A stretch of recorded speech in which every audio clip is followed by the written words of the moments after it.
నమస్తే, welcome to our channel. ఆంధ్రప్రదేశ్లో జరిగినటువంటి లిక్కర్ స్కామ్లో అరెస్ట్ అయి రాజమండ్రి సెంట్రల్ జైల్లో ఉన్నారు మిథున్ రెడ్డి. మరి మిథున్ రెడ్డిని కలవడానికి పెద్దిరెడ్డి రామచంద్రారెడ్డి అక్కడికి వెళ్ళి ములాఖత్ అయ్యారు. మరి మొత్తానికి మిథున్ రెడ్డి అరెస్ట్ అయినప్పటి నుంచి కూడా పెద్దిరెడ్డి రామచంద్రారెడ్డి గొంతులో వణికెందుకు వస్తుంది? ఎప్పుడు తడబడని రామచంద్రారెడ్డి ఇప్పుడు ఎందుకు తడబడుతున్నారు? మరి మొత్తానికి ములాఖత్ అయిన తర్వాత కూటమి ప్రభుత్వం పైన కానివ్వండి, చంద్రబాబు నాయుడు గారి పైన కానివ్వండి చేసినటువంటి విమర్శలను ఏ విధంగా చూడాలి? ఈ అన్ని అంశాలపైన చర్చించేందుకు మనతో పాటుగా ఉన్నారు సోషల్ యాక్టివిస్ట్ శ్రీలీల గారు. నమస్తే మేడం. నమస్తే అమ్మా. పెద్దిరెడ్డి రామచంద్రారెడ్డి చాలా సీనియర్ నాయకుడు మేడం. ఆయన ఎప్పుడూ కూడా తన గొంతులో వణుకు కానివ్వండి, తడబాటు కానివ్వండి అసలు ఎప్పుడు చూడలేదు మనం. కానీ ఎప్పుడైతే లిక్కర్ స్కామ్లో మిథున్ రెడ్డి అరెస్ట్ అయ్యారో, అరెస్ట్ అయినప్పటి నుంచి కూడా తన గొంతులో షివరింగ్ చూస్తున్నాం. ఏంటంటారు పరిస్థితి? పెద్దిరెడ్డి రామచంద్రారెడ్డి ఇతని గురించి వింటుంటే పెద్దిరెడ్డి రామచంద్రారెడ్డి అనటం కన్నా కూడా పెద్ద గూండా. పెద్దిరెడ్డి రామచంద్రారెడ్డి భూబకాసురుడు. అక్కడ అతను ఒక రౌడీలాగా, ఒక గూండాలాగా వాళ్ళ నియోజకవర్గంలో ఎన్ని రకాలుగా అతని జరిగినాయో మనం చూసాం. అంటే తెలుగుదేశం పార్టీ రాష్ట్ర వ్యాప్తంగా ఎక్కడా ఆపకుండా వాళ్ళని పాపం ఆ రోజు ఇక్కడ శ్రీకాకుళం నుంచి వాళ్ళు కుప్పం వెళ్ళే మధ్యలో ఎక్కడ ఎవరు కూడా వాళ్ళని అబ్జెక్ట్ చేయలేదు. కానీ ఒక్క రామచంద్రారెడ్డి నియోజకవర్గంలో మాత్రమే ఆపారు. ఆపటమే కాదు, బూతులతో రెచ్చిపోయారు. వాళ్ళు గనక ఆ ఎల్లో కండవాలు టీషర్ట్లు తీయకపోతే ఖచ్చితంగా కొట్టేవాళ్ళు, చంపేస్తారు నిట్టనిలు. ఎందుకంటే చంపటం వీళ్ళకేం కొత్త కాదు. ఈ రోజున ఎంతమంది ఆడపిల్లలు తాళిబొట్లు తెంచారు ఈ మద్యం కుంభకోణంలో మనం చూస్తూ ఉన్నాం. నిజంగా నేను ఒక మహిళ ఒక ఇంటర్వ్యూలో వింటూ ఉంటే, వాయిస్ తీసుకుంటుంటే పల్లెటూరులోకి వెళ్ళి నీ భర్త ఎలా చనిపోయాడంటే ఆవిడ ఒకటే చెప్పింది, నా తాళి తెగినట్లు వాళ్ళ తాళ్ళు ఎప్పుడు తెగుతాయి అని. ఆ మాట చాలదా వీళ్ళ జీవితాలు ఎందుకు, వీళ్ళు బ్రతకటం ఎందుకు అనటానికి. ఈ రోజున తన కొడుకు దగ్గరకు వచ్చేటప్పటికి బయటకు వచ్చి ఏదేదో కబుర్లు చెప్తున్నాడు పెద్దిరెడ్డి రామచంద్రారెడ్డి. అత్తారింట్లో కూడా జరగనన్ని వైభోగాలు అడిగాడు మిథున్ రెడ్డి. మంచం కావాలి, దుప్పట కావాలి, దిండు కావాలి, ప్రోటీన్ పౌడర్ కావాలి, మెడిసిన్ కావాలి, పెన్ను కావాలి, పుస్తకం కావాలి, న్యూస్ పేపర్లు, ఒక పర్యవేక్షకుడు అంటే ఇతనికి ఒక పక్కన చూసుకునే వ్యక్తి కూడా కావాలంట అన్నీ. అంటే ఇది ఇల్లా జైలా అర్థం కాని పరిస్థితి. అదేదో సామెత చెప్పినట్లుగా అన్నీ జరుగుతాయి కదా, రోగం కూడా భోగమేనన్నట్లుగా ఇతనికి అలా ఉంది. జైలు శిక్ష కూడా ఒక భోగంలానే ఉంది. అంటే ఇంటికంటే గుడి పదిలం అంటారు, ఈయనకి ఇంటికంటే కూడా జైలు పదిలంలా కనిపిస్తుంది. పెద్దిరెడ్డి ఈ ములాఖత్ అయిన తర్వాత మీడియాతో మాట్లాడుతూ ఆంధ్రప్రదేశ్లో తాలిబాన్ల పాలన నడుస్తుంది, మరి టెర్రరిస్టుల వైసీపీ నేతలను ట్రీట్ చేస్తుంది కూటమి ప్రభుత్వం అంటూ కామెంట్స్ చేశారు. ఈ కామెంట్స్ పైన మీరేమంటారు? టెర్రరిస్టులు, తాలిబాన్లు అవన్నీ కూడా వైఎస్ఆర్సీపీ పార్టీకే వర్తిస్తాయి. ఇప్పుడే అనుకున్నాం మనం అక్కడ ఏ విధంగా వాళ్ళు తెలుగుదేశం పార్టీ కార్యకర్తల మీద దౌర్జన్యం చేశారు అని. అదేవిధంగా ఈ రోజున అతని గొంతులో వణుకు కారణం ఏంటంటే ఆ షివరింగ్. ఎందుకంటే నెక్స్ట్ టార్గెట్ అతనే మనకు కనిపిస్తూ ఉంది. ఎవరు అంటే అతను చేసిన తప్పులు. ఇక్కడ టార్గెట్ అంటే ఏదో వాళ్ళని లేని తప్పులకి చేయని వాటికి బంధిస్తున్నారా, లేకపోతే జైల్లో అక్రమంగా అన్యాయం కేసులు పెడుతున్నారంటే వీళ్ళ కొడుకు ఎంపీ వై కేటగిరీ ఉందని వాళ్లే చెప్తున్నారు. ఇంత ఆషామాషి విషయం కాదు కదా అక్రమ అరెస్ట్ అని ఎలా చెప్తారు? అవన్నీ కూడా అక్కడ నిరూపణ అవుతున్నాయి ఒక్కొక్కటిగా. అస్సలు ఎక్సైజ్ మినిస్టర్ నారాయణ స్వామి అనే వ్యక్తి లేకుండా వీళ్ళు మీటింగ్ ఎందుకు పెట్టుకున్నారు? ఆ మీటింగ్లో మిథున్ రెడ్డి ఉన్నాడని స్వయంగా విజయసాయి రెడ్డి చెప్పాడు. వీళ్ళిద్దరూ A4 A5 గానే ఉన్నారు కదా. మరి సాక్షాత్తు విజయసాయి రెడ్డి చెప్పిన తర్వాత ఇవన్నీ నిజాలు. కానీ ఇక్కడ తాలిబాన్లు లేకపోతే టెర్రరిస్టులు అని మాట్లాడుతున్న రామచంద్రారెడ్డికి అవన్నీ వర్తిస్తాయి. ఎందుకంటే రామచంద్రారెడ్డి ఒక పెద్ద గూండాలాగా, రౌడీలాగా, ఎలాంటి గతంలో అతను చేసిన దందాలు, దోపిడీలు, దౌర్జన్యాలు ఉన్నాయో అవన్నీ కూడా రామచంద్రారెడ్డి ఒక్కసారి వెనక్కి తిరిగి ఆలోచించుకుంటే ఈ మాటలు అనొచ్చా అనకూడదా? నేను ఎందుకు ఇలా మాట్లాడుతున్నానంటే అతనికి పాపం తట్టుకోలేకపోతున్నాడు. ఏం చేయాలో అర్థం కావట్లా. ఉన్న ఒక కొడుకు మంచిగా ఎంపీ స్థాయిలో ఉండి ఇన్నిసార్లు గెలిచి మరి మేము సక్రమంగా మంచి నడవడిగ్గా నేను పెంచలేకపోయానని భయం. ఎందుకు నా కొడుకుని నాలాగే పెంచుకున్నానని ఈ రోజున అతనికి ఒక వణుకు వస్తుంది. నా జీవితం ఇంతటితో పోయినా పర్లేదు, నా పిల్లలు బాగుండాలి అని ఆలోచించలేకపోయినట్లున్నాను నేను. మరి జగన్మోహన్ రెడ్డి అండదండలు చూసుకొని, నా రౌడీయిజం చూసుకొని, అంటే ఈ రోజున నా బాడీలో శక్తి ఉంది, నేను ఏదైనా చేస్తాను, విర్రవీగుతానని చెప్పేసి రామచంద్రారెడ్డి ఏదైతే వైనమంతా చూస్తూ వచ్చాం. కానీ ఈ రోజున కొడుకు విషయానికి వచ్చేటప్పటికి అతనికి నరాలన్నీ కూడా లాగేసినట్లు అయిపోతున్నాయి. అదే కనిపిస్తుంది అతని మాటల్లో. పెద్దిరెడ్డి రామచంద్రారెడ్డి గారు మాట్లాడుతూ చంద్రబాబు నాయుడు గారు 2014 నుంచి 2019 వరకు ఏదైతే డిస్టిలరీలు తీసుకొచ్చారో మేము అదే డిస్టిలరీలను కంటిన్యూ చేశాము, ఇంకా అవినీతి ఎక్కడ జరుగుద్ది, ఇంకా స్కామ్ ఎక్కడ జరుగుద్ది అంటూ మాట్లాడుతున్నారు. దీని గురించి మీరేమంటారు? నిజమే, అదే డిస్టిలరీస్ వీళ్ళు యూజ్ చేశారు కాదని ఎవరు అంటున్నారు? మీరు యూజ్ చేసిన డిస్టిలరీస్ గురించో బ్యావరేజెస్ గురించో కాదు కదా ఇక్కడ ప్రాబ్లం. మీరు తయారు చేసిన మద్యం గురించి మీరు ఏదైతే ప్రైవేటు వ్యక్తులకు ఇవ్వకుండా ఇక్కడ గవర్నమెంటే రన్ చేసింది.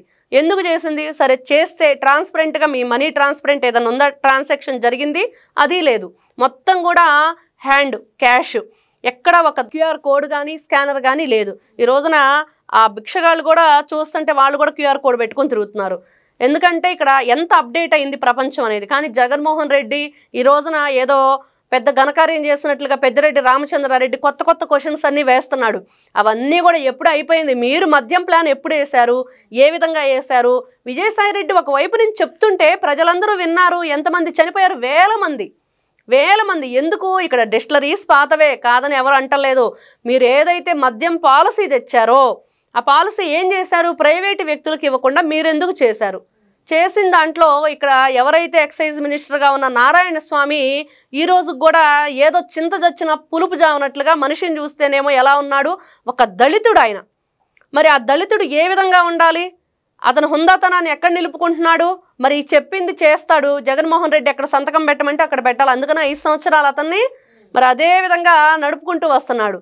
మరి అక్కడ చూస్తే వీళ్ళు పార్టీ ఈ విధంగా ఉన్నా కూడా నారాయణ స్వామి ఇన్ని విషయాలు తెలిసినా కూడా ఎందుకు ఇక్కడ అబద్ధాలు చెప్తున్నాడు? ఇంకా నిన్న చూసాం, మళ్ళీ ఏదో మాట్లాడుతుంటే సిట్ ముందు నేను ఏదో చెప్తాను, లేకపోతే అన్ని క్వశ్చన్స్ వేస్తే మీరు ఇప్పుడు నన్ను రేపు అరెస్ట్ చేస్తారు అని చెప్పి రకరకాల మాటలన్నీ కూడా వింటూ ఉన్నాం. కానీ ఇక్కడ కొంతమంది వైఎస్ఆర్సీపీ పార్టీకి సంబంధించిన నేతలు కార్యకర్తలు ఈ డబ్బుల విషయం ఇవి ఎవరి చేతులు మారిని బయటకు చెప్పారు. కొన్ని ఏదైతే మీడియా సంస్థలకు కూడా చెప్పారు. అదేవిధంగా ఈ రోజున వీళ్ళంటున్న ఈ డిస్టిలరీస్ కానివ్వండి, బ్యావరేజెస్ కానివ్వండి చూపించారు. హనుమంతప్పరెడ్డి ఎవరైతే అవినాష్ రెడ్డి భాస్కర్ రెడ్డికి అనుచరుడు ఉన్నాడో మరి అతనికి గన్ ఎందుకు ఇచ్చారు లైసెన్సు? 2 గన్నెలను ఎందుకు ఇచ్చారు? ఎవరిని భయపెట్టడానికి ఇచ్చారు? లీలా డిస్టిలరీస్ నుంచి మీరు కదా తయారు చేసి మీ మద్యం కదా ఆ బాటిల్లో పోసింది. మరి ఖజరహో లాంటి పెద్ద పెద్ద బీర్ బ్రాండ్లు కానివ్వండి, ఇంకోటి కానివ్వండి, వాటిలో ఎవరి మద్యం జే బ్రాండ్ నడిచింది? పేరు ఒకటిది, లోపల ఉన్న బ్రాండ్ ఒకటిది. పైన నీకు సీసాలు కానివ్వండి, ఆ బాటిల్ మీద ఉన్న స్టిక్కర్లు కానివ్వండి, అన్నీ కూడా గతంలో నారా చంద్రబాబు నాయుడు గారు అధికారంలో ఉన్నప్పుడు చూపించారు. కాదని మిమ్మల్ని ఎవరేమంటలా. కాకపోతే దాంట్లో మీరు పోసిన మద్యం ఏ విధంగా తయారు చేశారు? మరి దాంట్లో అంతా కూడా స్పిరిట్, వాటరు, రంగు. మరి ఎందుకు చనిపోయారు వీళ్ళందరూ? పెద్దిరెడ్డి రామచంద్రారెడ్డి జగన్మోహన్ రెడ్డి మీద చాలా అసంతృప్తిగా ఉన్నారని, ఏదైతే మిథున్ రెడ్డి అరెస్ట్ అయ్యారో అరెస్ట్ అయిన తర్వాత చేపట్టినటువంటి నిరసన కార్యక్రమాలు అసలు సక్సెస్ అవ్వలేదు. అది కూడా సొంత గడ్డ అయినటువంటి చిత్తూరులో కూడా సక్సెస్ అవ్వలేదు. ఏంటి అసలు ఏం జరుగుతుంది అని చెప్పి జగన్మోహన్ రెడ్డి పైన తీవ్ర అసంతృప్తితో ఉన్నారన్నట్టుగా కూడా తెలుస్తుంది. మీరేమంటారు? ఇక్కడ జగన్మోహన్ రెడ్డి మీద అసంతృప్తి ఇంకొకటి అంటే అసలు పార్టీనే ఇంకా లేని పరిస్థితి అయిపోతుంది అతి త్వరలో. అంటే విజయసాయి రెడ్డి లాగా పెద్దిరెడ్డి రామచంద్రారెడ్డి కూడా పార్టీ నుంచి బయటకు వచ్చే అవకాశాలు ఉన్నాయంటారా? ఆల్రెడీ ఉన్న 11 మంది ఎమ్మెల్యేల్లో 11వ ఎమ్మెల్యే జగన్మోహన్ రెడ్డి. ఉన్న 10 మందిని కూడా వీళ్ళు ఎక్కడా కూడా వాళ్ళు గెలిచిన వాళ్ళు ఏ రోజు వచ్చి మీడియా ముందుకు మాట్లాడింది మనం చూడలేదు. పెద్దిరెడ్డి రామచంద్రారెడ్డి అంటే అతను ఇంకెప్పుడు ఎలా మాట్లాడతాడో మనం చూస్తున్నాం. ఆయన భూదందాలు ఉన్నాయి, మరి దాని మీద చాలా ఎంక్వైరీ నడుస్తుంది, ఓ పెద్ద కథే ఉంది. కానీ మిగతా 9 మంది ఎమ్మెల్యేలు ఉన్నారు. వాళ్ళల్లో కూడా ఈ రోజున చాలామంది దాదాపుగా 5-6 కూడా అసంతృప్తిగా ఉన్నారు. వాళ్ళు అతి త్వరలోనే ఏదో పార్టీలో చేరబోయే అవకాశం ఉందని తెలుస్తుంది. ఇంకా పెద్దిరెడ్డి రామచంద్రారెడ్డి విషయానికి వస్తే ఇతను ఏ విధంగా అడుగేస్తాడంటే తన కొడుకు చాలా ముఖ్యం తనకి. ఎందుకంటే తనకి చాలా అంటే ఈ రోజున ఎవరైనా సరే తల్లిదండ్రులు ఏం కోరుకుంటారు? బిడ్డలు బాగుండాలని. కానీ ఈ రోజున వీళ్ళు చేసిన ఈ అన్యాయాలు, అక్రమాలు ఇవన్నీ కూడా తల్లిదండ్రులు చేసిన పాపాలు పిల్లలకు తగులుతాయి. అంటే వాళ్ళ తల్లిదండ్రులతో కలిసి ఇక్కడ పిల్లలు పాపాలు చేశారు. ఎంతమంది జీవితాలను సర్వనాశనం చేశారు కల్తీ మద్యం పేరుతోటి.